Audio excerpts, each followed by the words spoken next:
Hi, today in this video we will talk about how we can remove in use container when you create an image it will automatically start a container or create a container.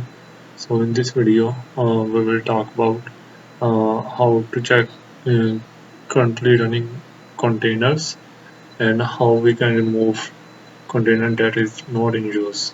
So let's see. So for the first command, that is about how you can check your container, running container.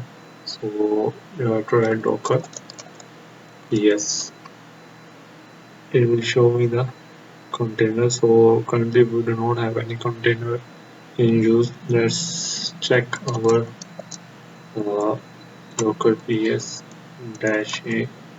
So we have a two container in use. Uh, Both are the bio container BWA. So let's remove these container docker rm dash v. Dash v basically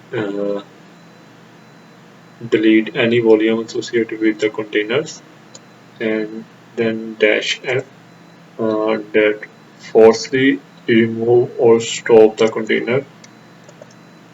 Delta sign with another command docker ps dash q for quit and a for all container. Let's run this. Error response no such a container. Where to get console invalid. Yes. Okay. So that's how we can remove all our containers.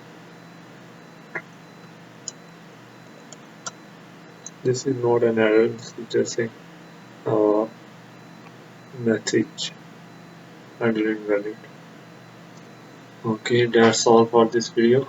Thank you for watching.